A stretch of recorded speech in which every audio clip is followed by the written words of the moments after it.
Good evening, everyone. As you're joining us, we'll just wait for a minute until people have been able to come in, and we'll make a start then in a minute.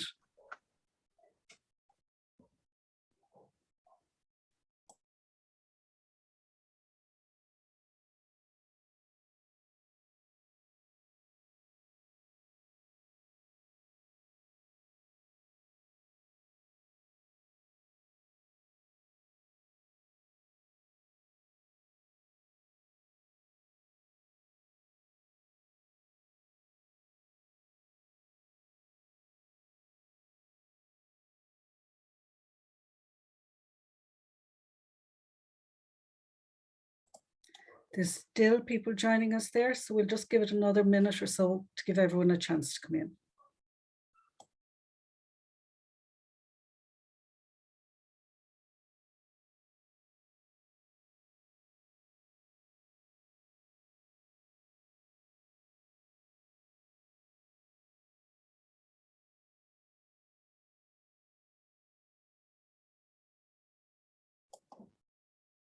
Okay, I think we'll make a start. Good evening, everyone. You're all very welcome. It's great to see so many of you joining us this evening. We have an incredibly interesting evening ahead of us. We're going to be talking through the Dublin Rape Crisis Centre research on consent. For those of you who I haven't yet had the chance to meet, my name is Ciairín De Buis. I've been working with DRCC on this consent project, which is incredibly interesting and exciting. So this evening, I'll just run through what we're going to be talking through this evening. This evening, you're going to be hearing from Anne-Marie Gill as chairperson of the Dublin Rape Crisis Centre. And we'll then hand over to language from Karen and Adam, who will be speaking to the research that they have been doing over the course of this year. Noeline Blackwell, the CEO of the Dublin Rape Crisis Centre, will then talk about the next steps to this project, and we will then have a questions and answer session. And of course, one of the advantages of Zoom meetings is that if a question pops into your head as you're listening to the presentations, do please put it into the Q&A session or the Q&A function there, and we will get to your questions as much as we can at the end. I'm very conscious as we're talking this evening that consent as a topic is an issue that affects all of us. Every single one of us here in front of our screens, this is relevant to us. If you do need help, the national helpline number is 1-800-778888, or you can always go onto the website drcc.ie. A couple of housekeeping issues. The presentations this evening will be recorded. We won't be recording the Q&A session, but the presentations will be recorded and will be available afterwards. We do have Irish Sign Language interpreters here, and we will also be captioning those presentations when they do go up afterwards. The slides will be shared with you, so don't feel that you have to furiously take notes over the course of the evening. We will send you out a link afterwards, and you will have that function there. I will do my very best to ensure we finish on time at 5:30 this evening, so that we can all make the dinner or go for a walk or whatever we want to do this evening. I would anticipate that there will be a lot of questions though, so hopefully we'll finish on time. We may run on a minute or two later. So with that, I'm going to hand over to Anne-Marie Gill, who's going to talk about a little bit about the background to the project.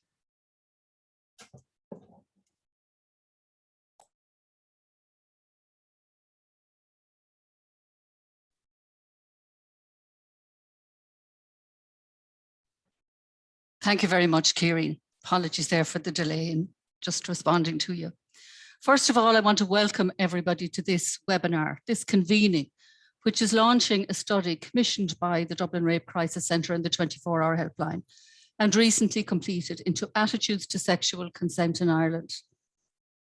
Since its foundation over 40 years ago, the Dublin Rape Crisis Centre has been committed to supporting survivors of sexual abuse, sexual violence and rape.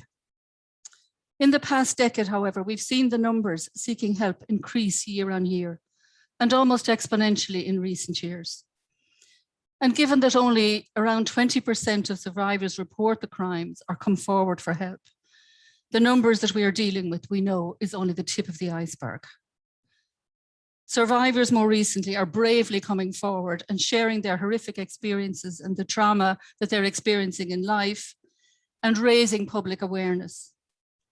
Awareness that has now been described by Minister Simon Harris very recently as at an epidemic stage. Let me talk a minute about the mission of the Dublin Rape Crisis Centre. It's twofold. It's to heal the trauma and prevent the harm of sexual violence in Ireland. And during a strategy session about 4 years ago, the board, together with our great CEO, Noeline Blackwell, were visioning what the future state of the Dublin Rape Crisis Centre and the 24-hour helpline might look like. And in that visioning stage, we felt that nirvana would mean into the future that the Dublin Rape Crisis Centre would reduce its services to the extent that the whole population would be aware of consent, would be practicing consent, and that we would reach a stage where there would be zero tolerance in Irish society to sexual violence. In 2019, in November 2019, just before COVID, we convened what I call convening one, with experts in the field, those with in-depth knowledge and experience, advocates, academics, social commentators, and most importantly, survivors. The idea of zero tolerance of sexual violence was explored in that convening. Key issues emerged. One was, what is the adaptive challenge being addressed? And secondly, is consent the game changer to respond to and reach zero tolerance? There was unanimous, I suppose, consensus around the room, and particularly among survivors who were very strong in their views that consent was the game changer. So a loose way forward was crafted.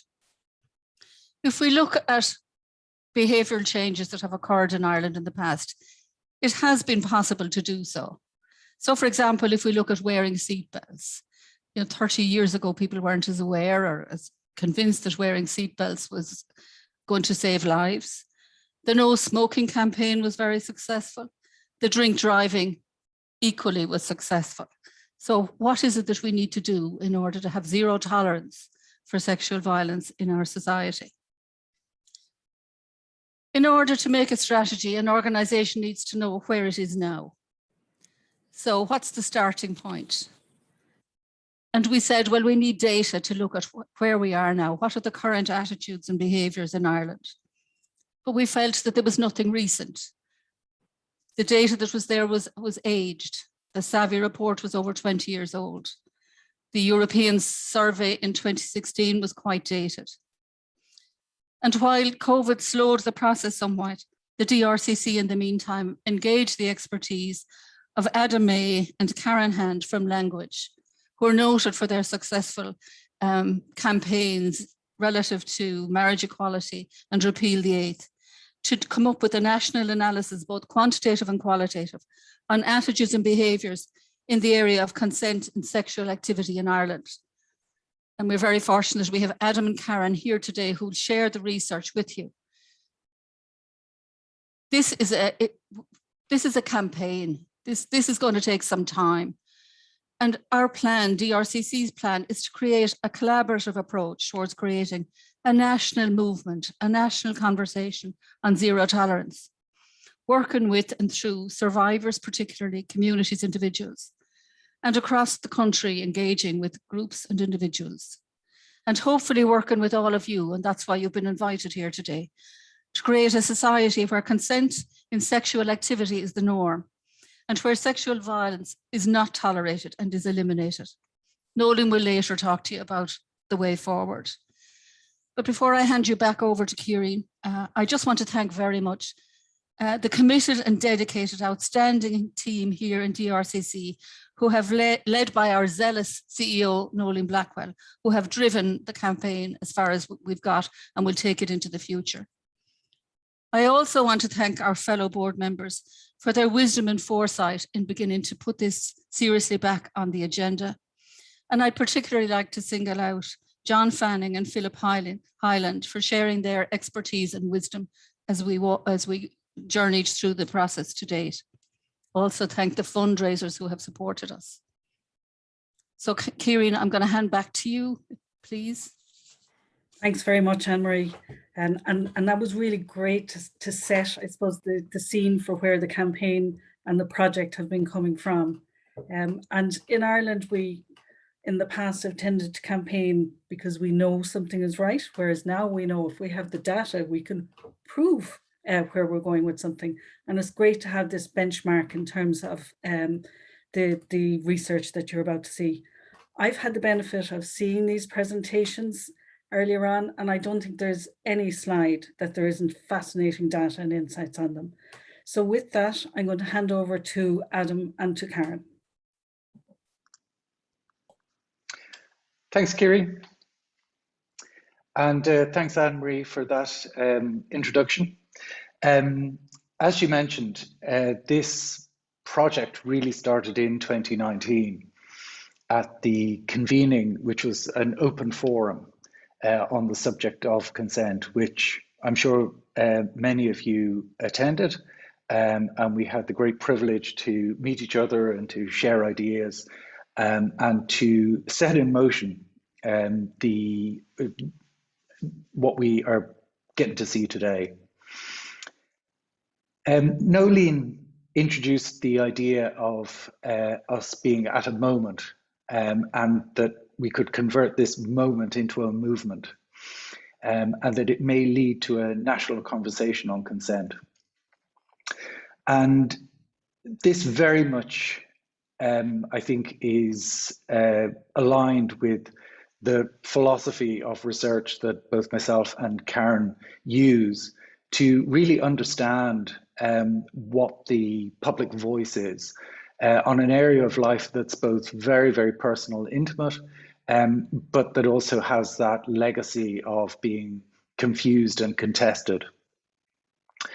The approach that we've taken is it's very similar to the approach that we took in preparation for the referendum to repeal the abortion ban in Ireland. It began with, there were two phases. Susan Leahy conducted literature research where she was looking at studies that had been conducted previously and campaigns, public campaigns that had been produced previously. And Karen did a series of stakeholder interviews, working with people with wide expertise and deep knowledge of this sector. Then what that did was that helped inform the structure of the qualitative and quantitative research that we did subsequently. And I'm just going to share some slides with you now. And I'm going to disappear, I think, and leave Lorraine to do the sign language while I show you my slides. So the purpose of our qualitative work, it's to deep dive into public attitudes to really get a good understanding of what people privately think and feel about the issue of consent. To understand what their underlying values are that they associate with consent, and also what their hopes are for wider society, and what kind of inhibitors there are for change. This then informs the quantitative process, which is where we look at how widely shared those views are.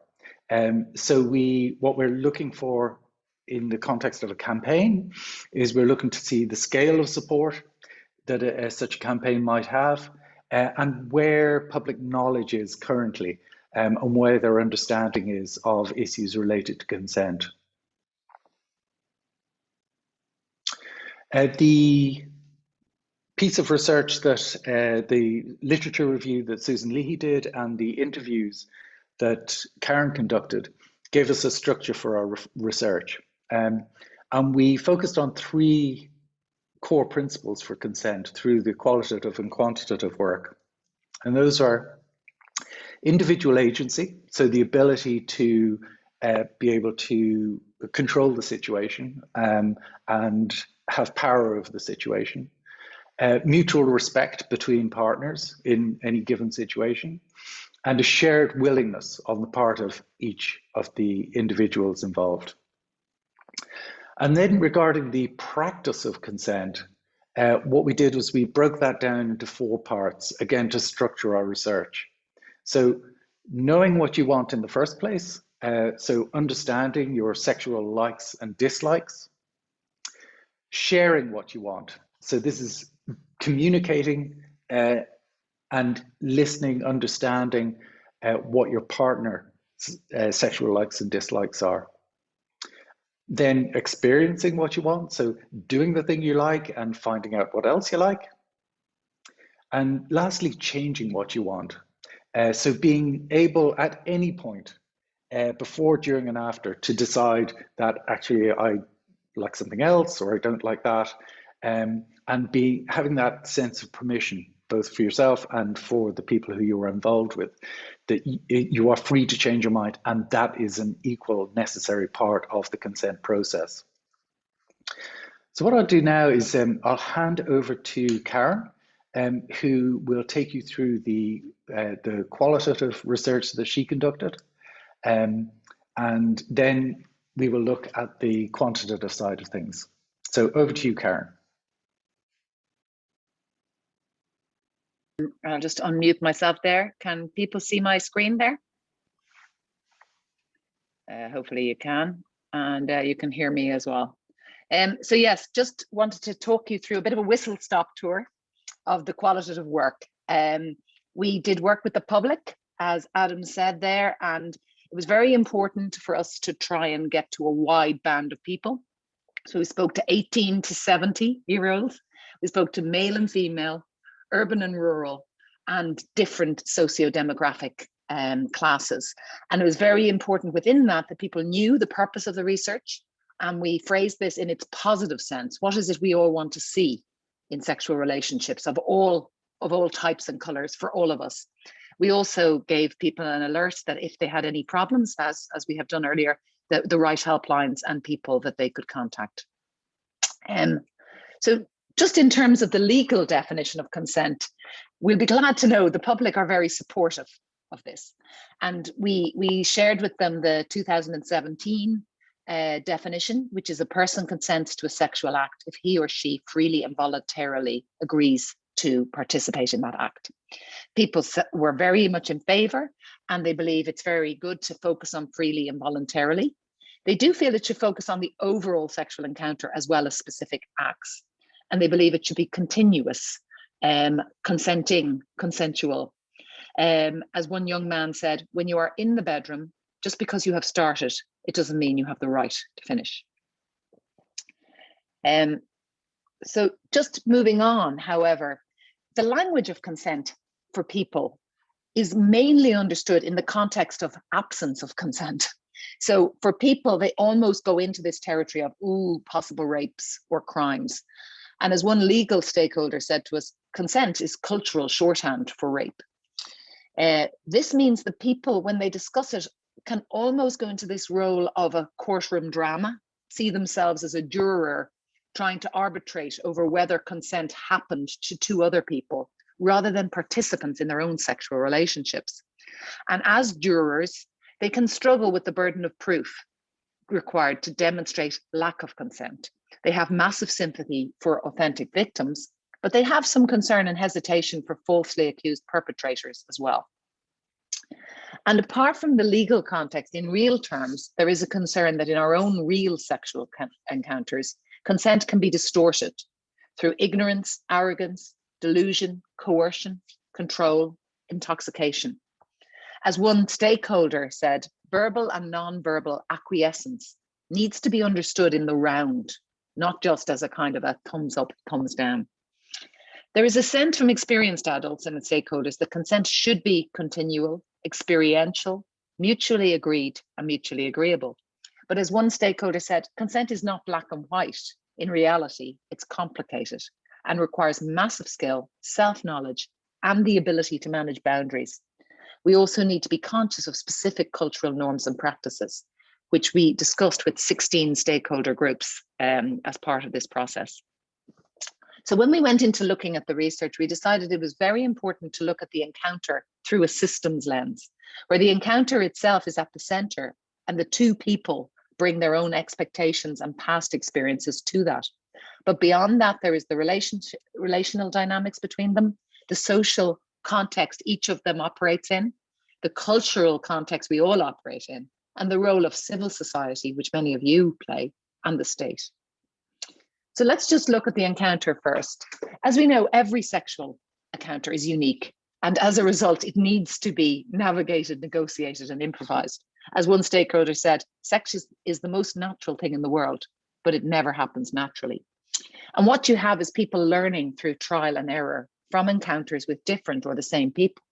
At its most basic level, each sexual encounter will involve expectations and experience. In a first encounter, there's far less known parameters. Less can be taken for granted between the two people or more. In a repeated encounter, there are more known parameters, and some of those can be taken for granted. In an established relationship, sometimes people find there is too much taken for granted, which can build frustration from either party, although also there can be a lovely unspoken understanding between people. In all these cases, the factors can be altered by alcohol and drugs, hormones, or other life contexts, which could be general and long-ranging or short-term, like getting an exam yesterday. One of the young women we spoke to was talking about the fact that she felt that the whole drunken context in Ireland was influencing her ability to have what she felt were like positive sexual relationships with people. And she felt there was a need to kind of remove the whole sexual terrain into being beyond intoxication, if possible. In pure physical terms, the sexual encounter can, of course, be hugely pleasurable, transformative, and life-affirming. But it can also be messy, awkward, disappointing, and embarrassing. As one stakeholder said, many people's first sexual experiences are far from perfect. And as a result, emotionally, it requires us to be courageous, have empathy, sensitivity, and resilience, because at least in part, we may need to handle rejection, both the giving of it and the receiving of it. As one psychotherapist said to us, anyone can take their kit off, but it takes courage to take your psychosexual kit off. Our personal history can also mean that we put priority on others' needs at the expense of our own. As one stakeholder again said, we need to start normalizing ownership of our own bodies from a young age. You don't have to kiss that weird aunt or weird uncle if you don't want to. You shouldn't pull other people's hair without asking. And some of the public are really grappling with this then. What is a sexual act? Is a kiss a sexual act? If you're dancing with someone and they kiss you, should they ask? Is it, what happens to the chemistry? Another man saying, maybe it all comes back to how people learn. And if they want to have healthy sexual relationships, it's not about trying to get what you want. There needs to be equality, a balancing act between two people. That's a healthy relationship. Which brings us into the relational dynamics, because all sexual encounters, as we all know, are grounded in these relational dynamics. Like, what does each person really want and really need? Things like power, love, control, safety, novelty, creativity, growth. These are all being exchanged. But what are we prepared to give and give up to get what we want? Not least because these drives can be conscious, but are sometimes unconscious and unknown even to ourselves. With insects, there's somewhat an agreement to give and take versus dominance and surrender. But around sex, what do each of us want before, during, and after? And what happens if this changes? And we weren't expecting that change. Beyond sex, some people want to just feel valued and valuable, validated and seen. Some want to boost their own self-esteem. Some others, we've all heard of the concept of pity sex. And here's a young girl talking about the fact that she feels like guys feel they have to take charge of these situations to express what they are, to be this big masculine sexual force. They just have to do it and not talk about it. And she feels it leads back to a whole masculine, feminine unbalance. And one of the stakeholders was saying, people do consent to things they don't want because they want something else. There's a big difference between letting someone kiss you on the dance floor and being anally raped down an alley. So, which leads us more into the social area, because with our peers, we can get a certain amount of sharing of experiences and expectation, but these cannot always be trusted, particularly for the young. For young men in particular, competitiveness and bravado can mean that they're not quite sure if anyone else is telling them what is really happening, Women build stronger support and more open communication, but still feel there's room for improvement. And very worryingly, some friend groups will protect a male friend's reputation at the expense of a female friend. As one young woman told me, say if one of my friends came to me in confidence and said she'd slept with one of our friends and it wasn't consensual and she had a bad experience, you're stuck with the problem of dealing it with her privately or bringing it out to the whole group. And that could be a huge thing which could disintegrate the whole group. Within parents, there is a sense that parents have very much progressed since the dark ages 30, 40 years ago. But there is another sense that these parental chats are still not as empowering as the young people would like. They tend to be more protective. As one of my stakeholders said, most parents don't have the scripts. By 10 or 11, you know, you can get a strong sense that it's okay to ask your parents about their first job or their first car, but it's not okay to ask them about their first sex. And those parental expectations can still loom around for young people in relationships. The other problem is then young role models. We have role models, but sometimes we can't trust them. People talk about a couple they knew on social media who looked like the perfect couple, but it turned out they were always fighting.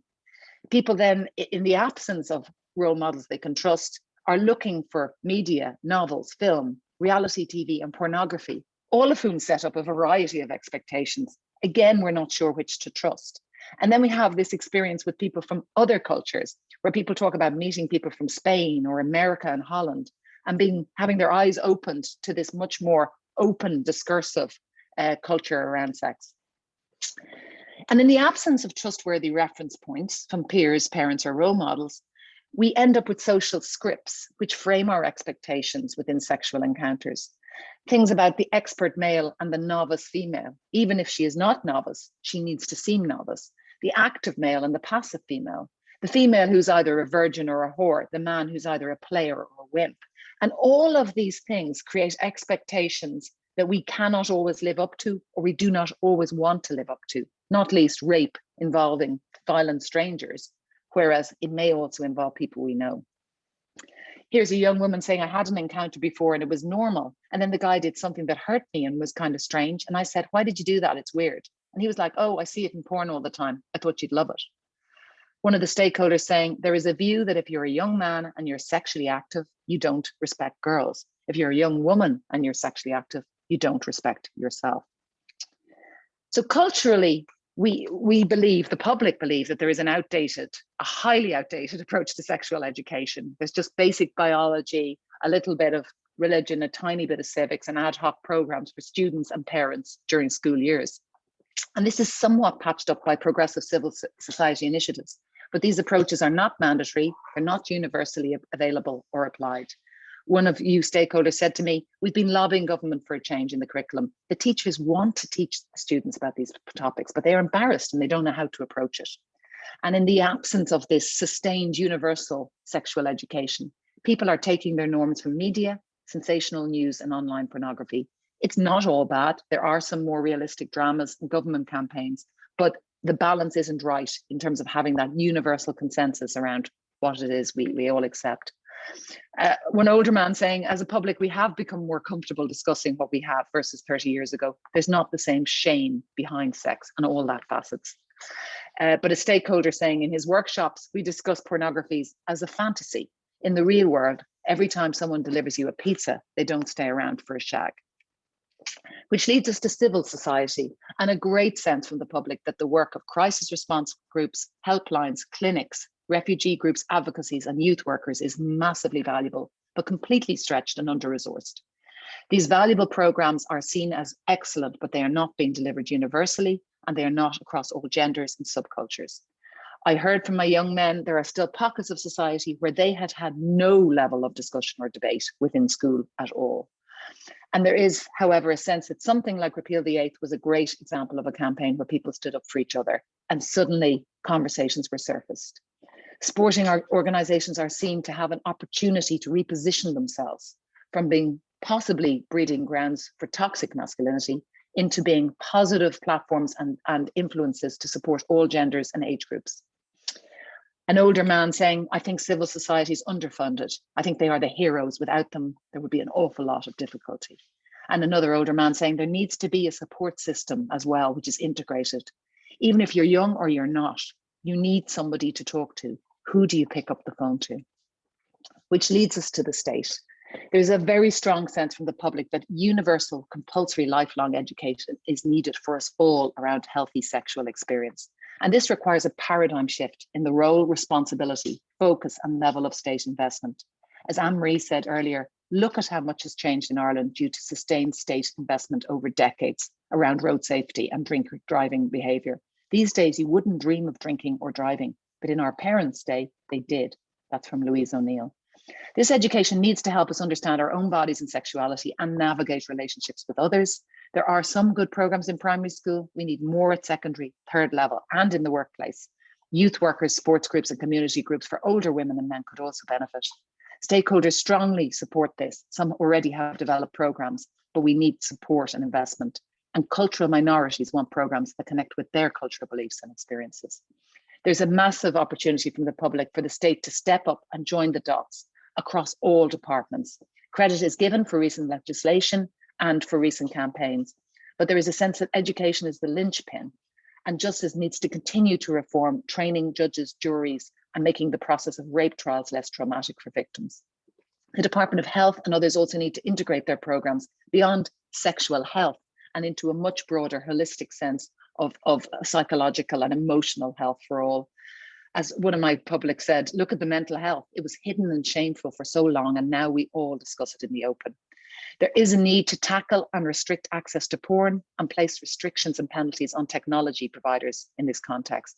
As a younger man said, challenge this glossy weirdo porno culture, which is altering youth perspective on the opposite sex. As a mature, progressive state, Ireland can invest, support, and guide every person to navigate positive, healthy sexual relationships with others over their lifetime. And that's the system's view, and that's the task ahead of us. But we feel it's really important, and the public feel it's really important to try and tackle all these levels in looking at sexual consent. Over to Adam now. Thanks, Karen.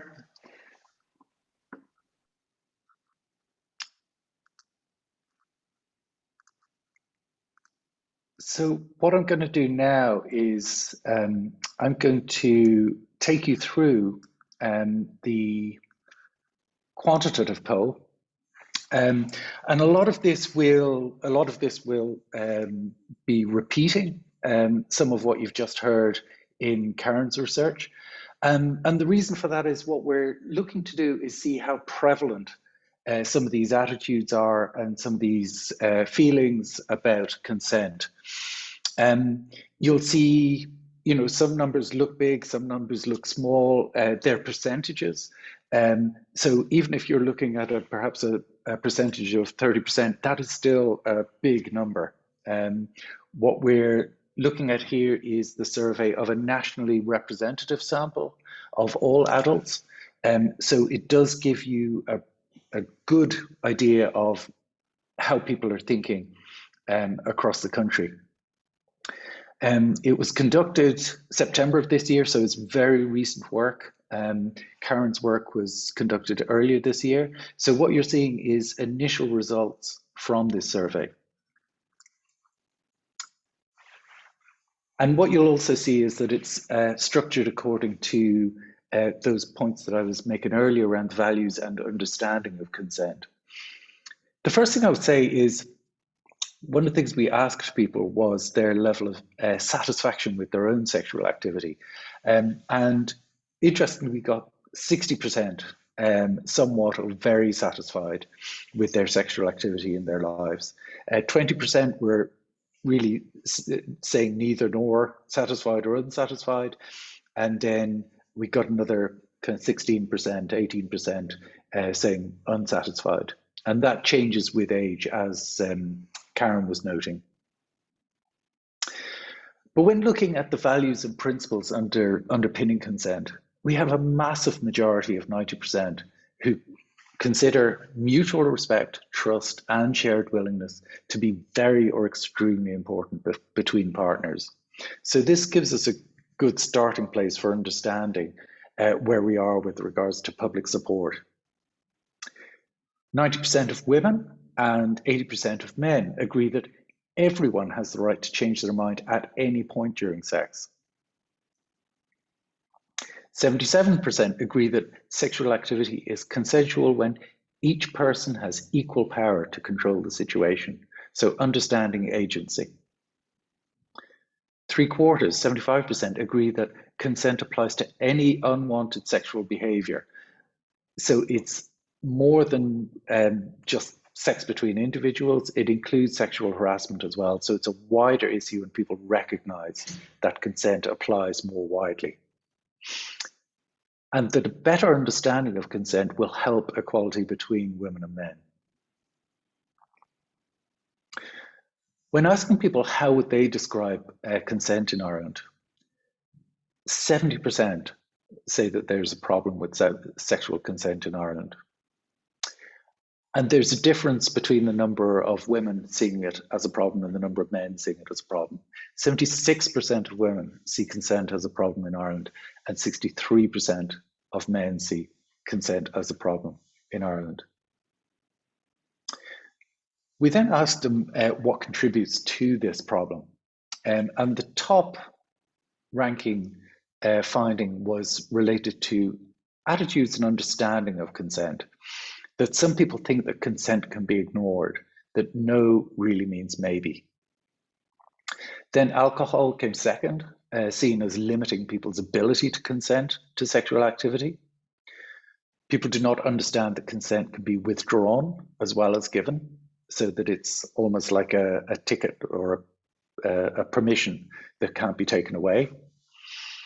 People are not good at talking clearly about sex and consent.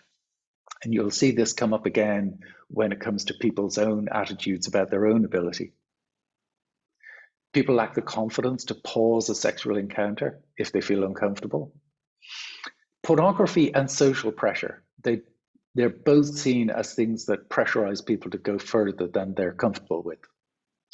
And lastly, people are confused about what constitutes full consent. And this can be seen in the next set of questions, where what we did was we asked people a series of different scenarios and asked them to rank them or tell us, did it sound consensual or not consensual, or it was maybe in the middle. And I think, this is one of the useful findings, is where you see, you can see where people are not certain about where they consider something to be consensual or not consensual. So the different scenarios we have in this instance, two people meeting through a dating site, when one initiates sex, the other says stop, but doesn't resist physically. Two people meet on a night of drinking, only one of them is very drunk and they have sex. A college student at a party is not comfortable with the way a sexual encounter is going, but does not say stop.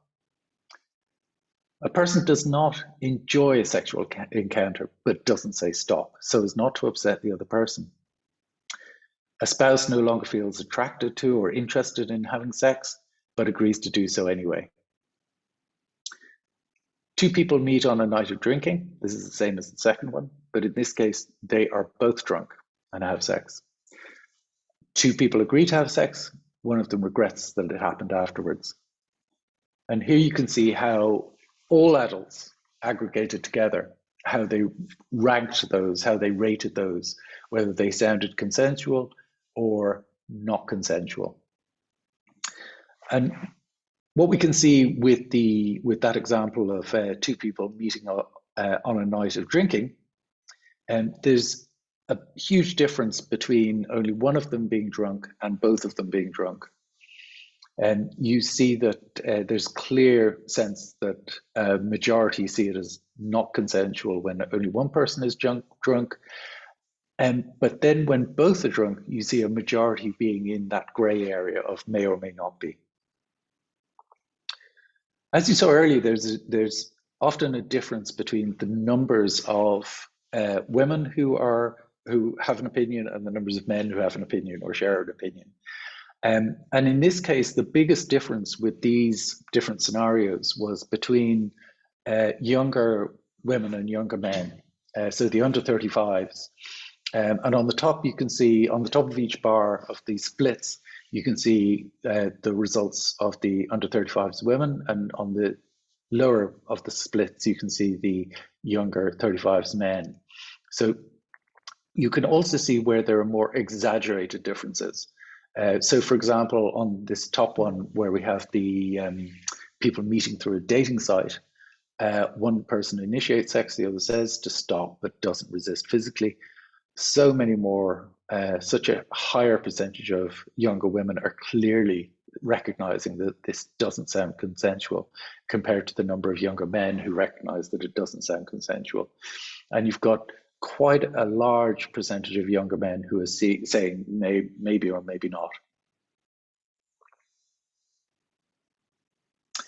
So looking at our 4 component parts of consent, knowing what your sexual likes and dislikes are. We asked people to see if, ask them if they understood their own sexual likes and dislikes. And roughly a quarter said they're not sure they understand their sexual likes and dislikes. And that increased to 42% for younger women and 36% for younger men. We asked, do you understand your partner's sexual likes and dislikes? And that was 25% of all people and 30% of younger men. Regarding sources of information about consent, secondary schools, third level education, friends, family, and the internet are seen as the most common sources of information about consent. And then we asked, what would be the best sources of information? And in that instance, all of the state education system, primary, secondary, and third level, were ranked as important, along with parents' family, and then state bodies, and then NGOs. Interestingly, there was a difference of opinion in age groups about friends and digital media or online sources. Younger people saw them as better places than older people did. So younger people had more confidence in their own peer groups and in digital media than older people did.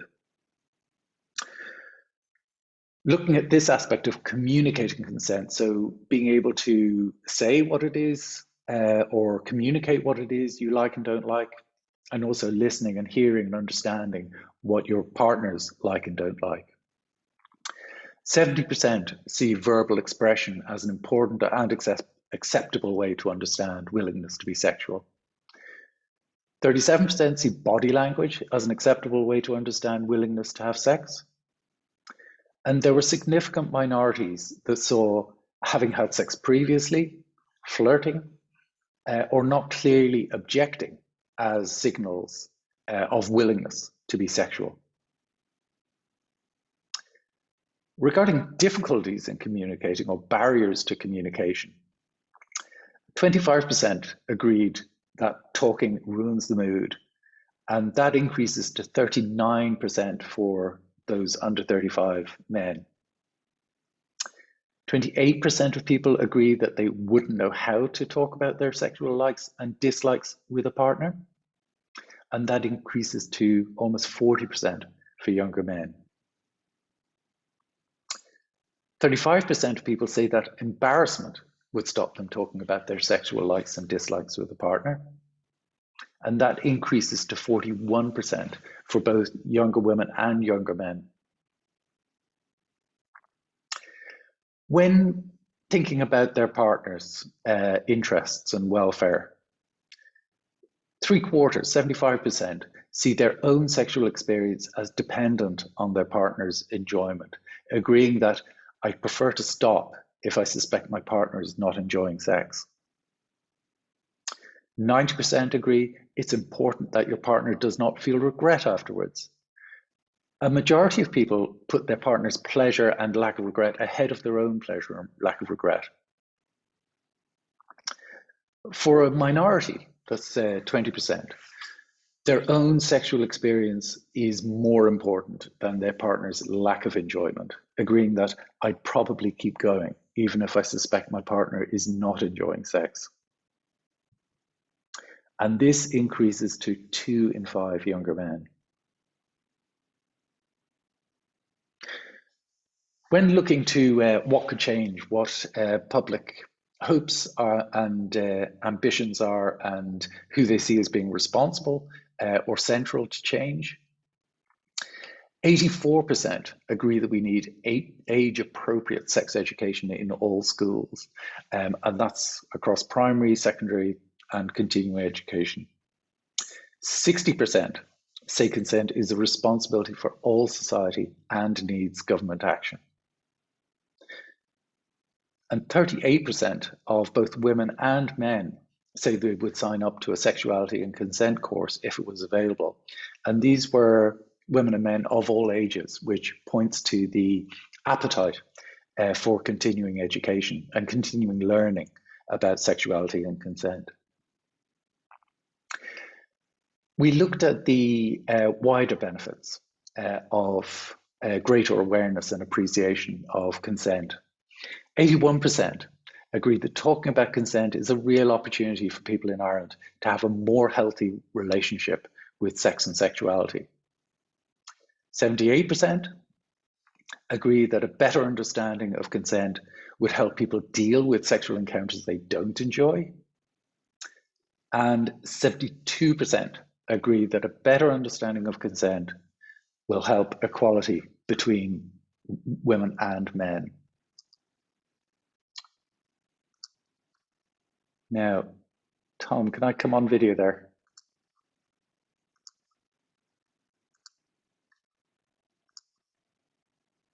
So these initial findings, they showed that, hold on now, oh, I am working. Thanks, Tom.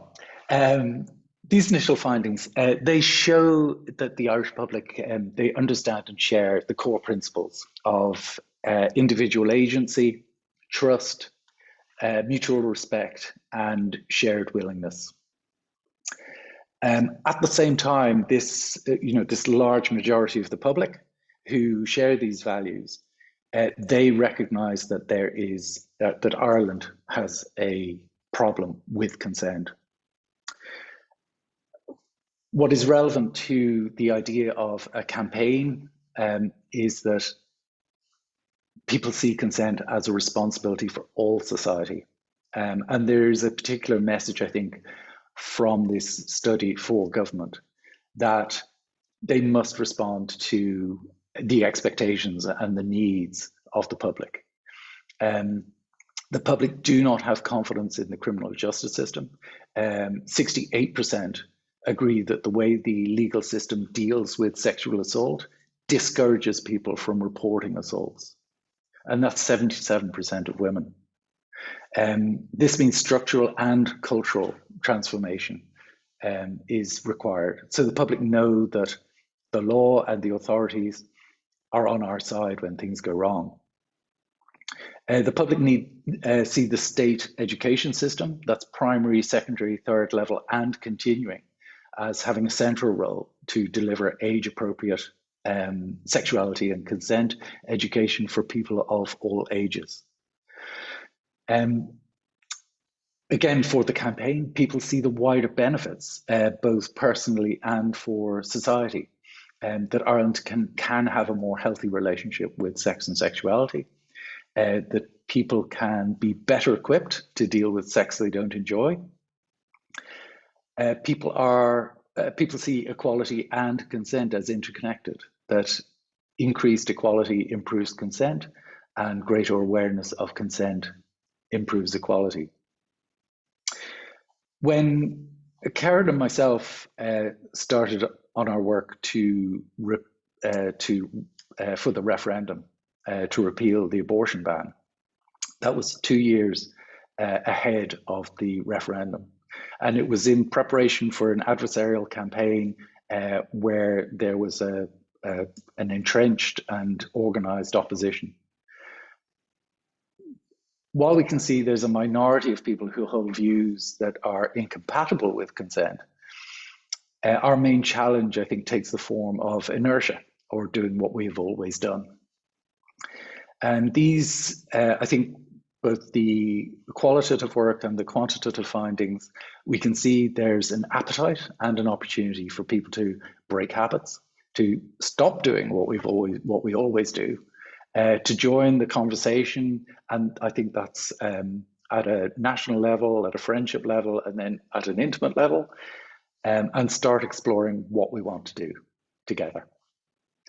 And with that, and thank you for your time, I'll hand back to Ciairín.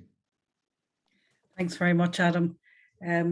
Some fascinating data there and really interesting insights as well. Before I hand over to Noeline in a minute, I just want to remind everyone, if you have questions, now is the time to put them into the Q&A function, because we will be having a discussion afterwards. Noeline, as CEO of DRCC, along with the board and Marie as chair in particular, has driven this project from the start, right from it being an initial concept through to this research and now into the next steps. And there are a lot of next steps because this is a long-term project. So I'm going to hand over to Noeline now, who will talk about where we're going with this, with DRCC, the next steps, and how ye too can play a role within it. Thanks very much, Ciairín. When you say I drove it, it's a collaborative project. First of all, within Dublin Rape Crisis Centre, with the board and with the staff, because we have always understood that consent was the key to unlocking the harm that we see in Dublin Rape Crisis Centre, and our colleagues in other rape crisis centres around the country see from sexual violence. So we have known that, and I do think, while indeed when we look at this research, I feel everyone on this webinar this evening will say, but we knew that already, or I always knew that, or it's nonsense. And part of the rationale for having the research is that, of course, it is a topic on which most people in this country have a personal opinion and have an organisational opinion. And a lot of the people who are here this evening will have similar views to what the research has shown up, and will have real understanding of the harm done by lack of consent. But what we were missing was this research, because until this, people could say, well, she's saying that because she's with Dublin Rape Crisis Centre, or she's saying that because she's a woman, or he's saying that because he's a man or of a certain age. Now we have some objective basis on which to recognize that actually there is value in what we and so many of you saw as important when we looked at it over the last couple of years. And the important thing is that we can advance those cultural changes.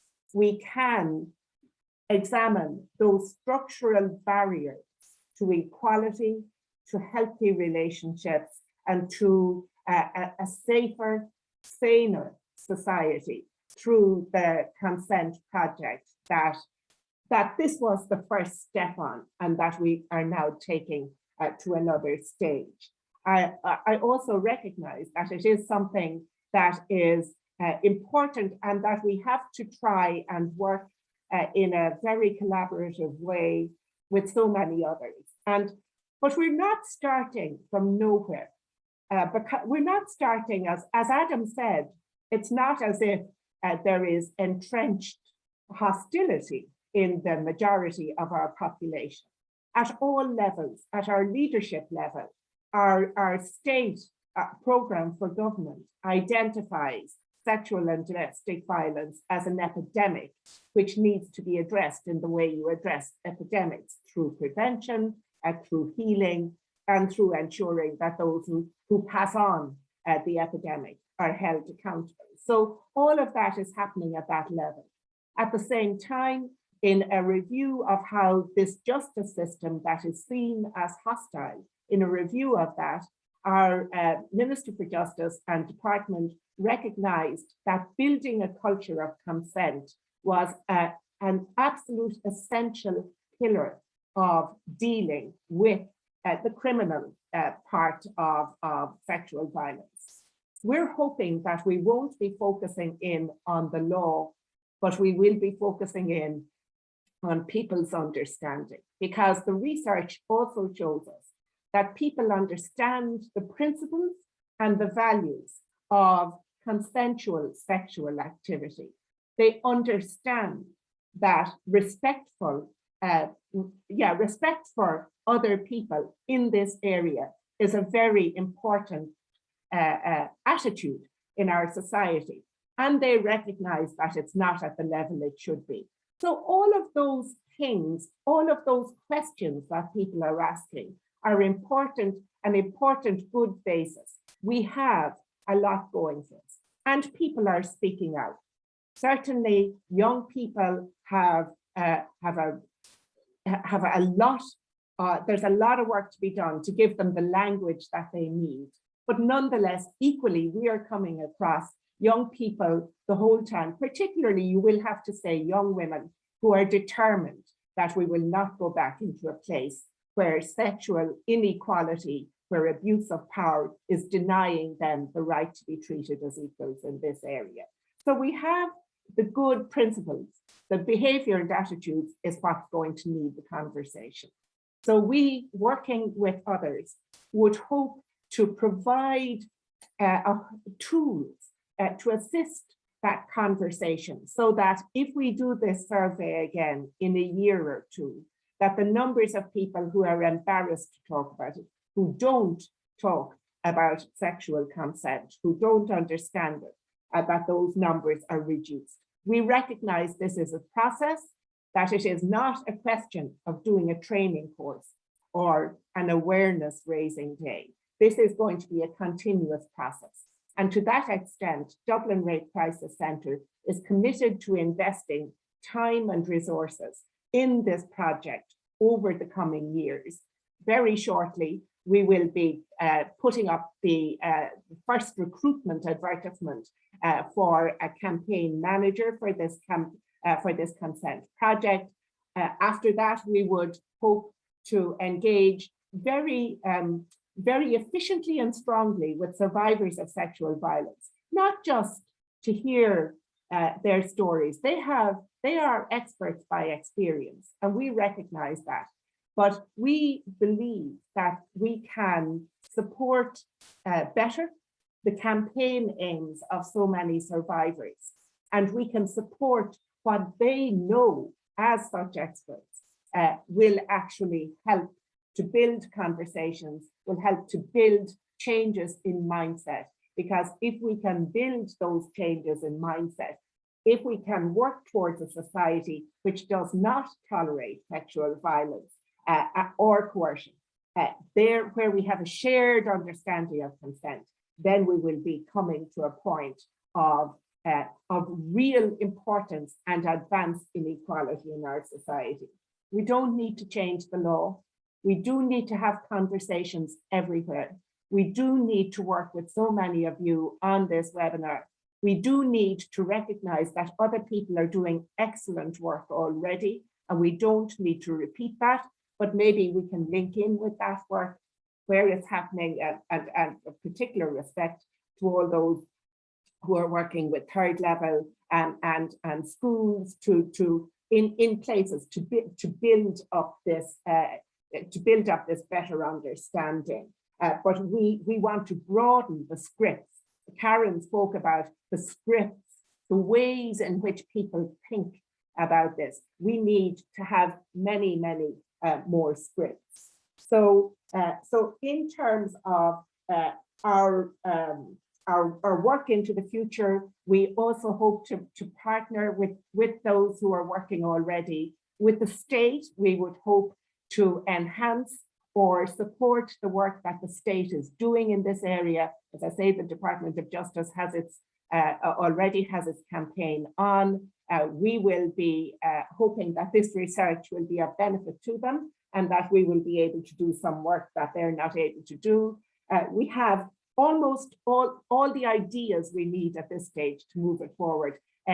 Any of you who have access to funding in this space at the moment, obviously, if we're going to commit time and resources, we're not going to be taking it from work we're doing already, accompanying people in the justice system, healing people in our therapy, running the national 24-hour helpline. So we will have to also look at that aspect of increasing our funding. But we are working on the better mousetrap theory, the one that says, if you build it, it will come. And I'm sorry, Lorraine, if that was a difficult one for you, but thanks very much. So in a sense, we have an understanding that if we can put dedicated resources in place over a period of a few years to work with others to ensure that this stays simmering as a campaign, boiling up where it needs to,